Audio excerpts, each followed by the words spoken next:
Hello summoners and welcome to another Pro Guides video. My name is Crumbs and today we'll be discussing underrated picks on patch 12.12b. These champs are barely ever picked, but when played right are just as good and sometimes even better than the popular meta picks. We'll be going over their builds and what makes them so OP. That way you can see how to use them to start hard carrying your own games.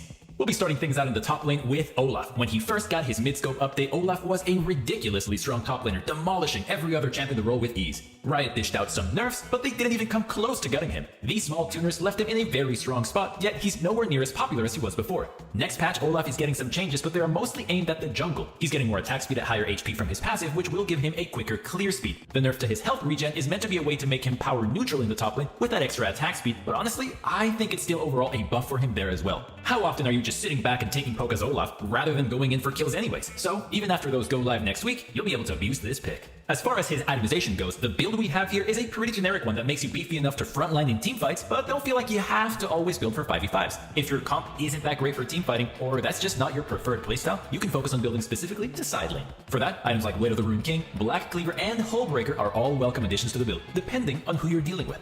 Our meta videos, like this one, are a great way to keep up with what's going on in League, so you know what picks are worth learning and which ones you should drop. But that's not enough to climb. If you're really serious about finally ranking up this season, you should consider visiting us over at ProGuides.com. We have courses from all your favorite streamers and pros, like CoreJJ, Afromoon, and Xmithy, to help you really understand how to play your role. And if you want a more personalized, one-on-one experience, our top-tier coaches are available 24/7 to help you anytime you want it. Whichever option you choose, stop spinning your wheels on your own and get on the fast track to higher elo today. Now, let's get back to the video, shall we?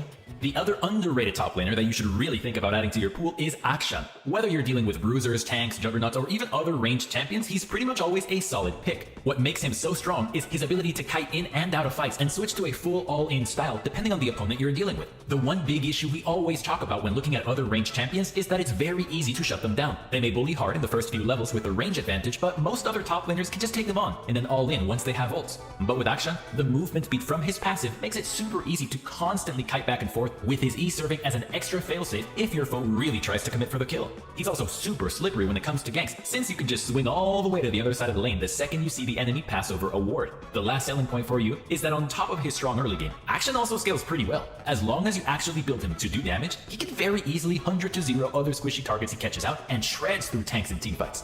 And having the ability to revive teammates means that you can very easily turn a game around or just help close out a winning one faster. Taking a look now at the jungle, the first pick we have for you is Sejuani. She's doing surprisingly well all of a sudden. For the past several months, even for a couple of seasons, Sejuani has been an overall pretty meh pick. She hasn't necessarily been awful, but she hasn't been great either. The main reason for her becoming good probably just has to do with the general meta shift we've seen during the durability patch. With games being less snowbally, champs that take a bit longer to come online aren't as badly punished by more aggressive early picks. Also, tanks as a whole have been doing a lot better, especially after the little buff they got to their items on patch 12.11. Now, all of this isn't to say that Sejuani is some sleeper OP hidden god tier pick. Her kit still has its limits, and you won't suddenly be able to just 1v9 with her after watching this video. But if your team needs a frontliner, and you have at least one good melee laner to play around, she's definitely a strong option to consider. A champ I'm surprised we have to label as underrated is Trundle. This champ is incredibly strong, and that's something we've been preaching for months. He's a hard counter to pretty much every other OP and S tier champ in the role, with his AD steal shutting down other bruisers and his ult making it easy for your team to completely shred through tanks and juggernauts. His dueling is very powerful, so you never really have to worry about being forced to concede camps. The only thing is he isn't great with dealing with ranged champions that can kite him like Kindred or Graves, but in those cases, it's as simple as pillaring and walking away. It's not like they can force fights on you anyways. Most people play Trundle as a carry early on and then bulk up in their build to be tanky for teamfights later, but it's fine to build more damage and focus on 1v1ing and smaller skirmishes if you don't have a great 5v5 comp. Next up for the mid lane, we have a champ we've been pushing forever now, Zilean. Zilean's win rate has hovered around the mid-50s for months now, making him one of the best champions in the role. I don't know why people refuse to play him though. Despite only having a single damaging ability, he's a surprisingly strong laner, able to neutralize most matchups once you get a few points in Q and some AP to one-shot waves. His scaling is absolutely insane, being one of the best enablers in the game. If you're someone who likes to do it with a friend that plays hard carries, trust me, you wanna abuse this pick.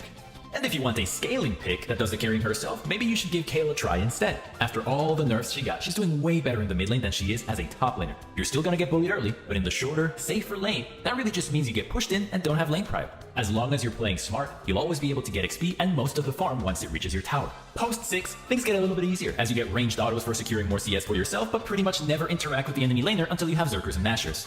Moving things down to the bottom lane, the first pick we have is Swain. His mid-scope update made him really live up to his reputation as the demonic overlord of Noxus, with him becoming one of, if not the best pick in the game right after. Riot dished out some hefty nerfs, but even still, he's a super strong pick. He's way more popular in the mid and support positions, but let's not forget that his only reliable role for a long time was as a bot lane carry. Even now, he has a higher win rate than any traditional marksman in the role. The mid-scope update completely erased any of Swain's previous shortcomings. Yeah, he still needs his ult to be useful in fights, but it has a much lower cooldown, and it lasts indefinitely as long as you can keep draining at least one foe. One little note for the build is that we think it's pretty important to include a death cap in it. A lot of people just fully invest in bruiserish or just straight up tank items, but remember, his healing has an AP ratio. Why not get both tankiness and damage in your build when you're supposed to be carrying fights? The other underrated bot lane pick we have for you is another mage in Heimerdinger. The 12.12 buffs made him insanely OP, pulling him right back to being the ultra-dominant lane bully he once was. Honestly, I don't really get why non-traditional picks go underappreciated for so long. Champions like Swain and Heimer get rid of all the early game reliance normal AD carries have on their supports and just own the lane themselves. And in teamfights, you're still able to dish out huge damage while having more self-sufficient kits and the ability to buy Zhonya's. You know, after looking at how low the pick rates are for OP champs like Heimer and Swain, it really makes you wonder what's wrong with bot laners. It seems to happen more here than in any other role. It's like AD carry mains just love to pick a class of champions they can complain about just to have a reason to cry. Why not just pick what's super OP? And that brings us to today's question of the day. How do you decide what champs to play? Is it based off of what has a fun kit? Do they just copy streamers? Is it what fits the meta? Or maybe it's something else entirely? For me, it's aesthetics. If the champion looks cool, I'm gonna play it. If it looks stupid, you bet your bottom dollar that I'm not gonna go anywhere near. But whatever your answer, let us know down in the comments below. Now, let's get back on topic. Now to round things out with our supports, the first pick we have is Taric. He was one of the champions we predicted would be super OP in a post-durability patch world, and after a bit of people getting used to things, the prediction came true. Overall, he has the highest win rate support in the game when looking at all ranks, yet he remains criminally underpicked with under a 2% pick rate. He does have a bit of a learning curve, but once you master him, he's such a good pick, offering tons of utility. And finishing off our list, we've got the sad Mummy Amumu. The 12.12 buffs did a lot more for him than we thought, and he's the strongest engaged support in the game right now. In fact, he's really one of the only ones that we'd even consider viable. He brings good trading in lane, with the all-in potential at level 6 obviously being super strong, with all the CC and damage that comes with his ult and double bandage toss. And of course, all that CC also makes him an incredibly strong team fighter once you get to later stages of the game.